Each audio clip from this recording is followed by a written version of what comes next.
क्वांटिटीवर आम्ही बघत नाही. आता अनेक जे कन्सल्टंट आहेत त्यांना नाव ठेवत नाही, परंतु 100 फवारण्यांचा भरणा आणि त्या ठिकाणी देखील तुमची द्राक्षबाग फेल जाते.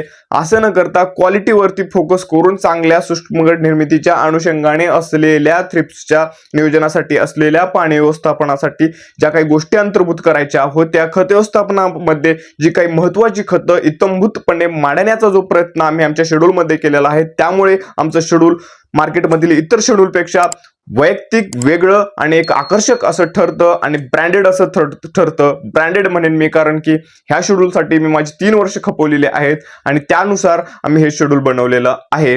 एवढा कॉन्फिडन्स माझ्या शेड्यूलवरती आहे की तुमची जर आरकेची, SSNची, माणिकचमनची जर द्राक्षबाग ही फेल जात असेल, अतिरिक्त पाणी किंवा इतर काही गोष्टी किंवा पाण्याचं जे नियोजन योग्य नाही, या अनेक कारणामुळे त्या वरती आपण फेल जात असाल तर नक्कीच आमच्या शेड्यूलचा फायदा करून घ्या. तुम्हाला चांगल्या स्वरूपाची सूक्ष्म घड निर्मिती झाल्याशिवाय राहणार नाही, हे मी गॅरंटी देतो.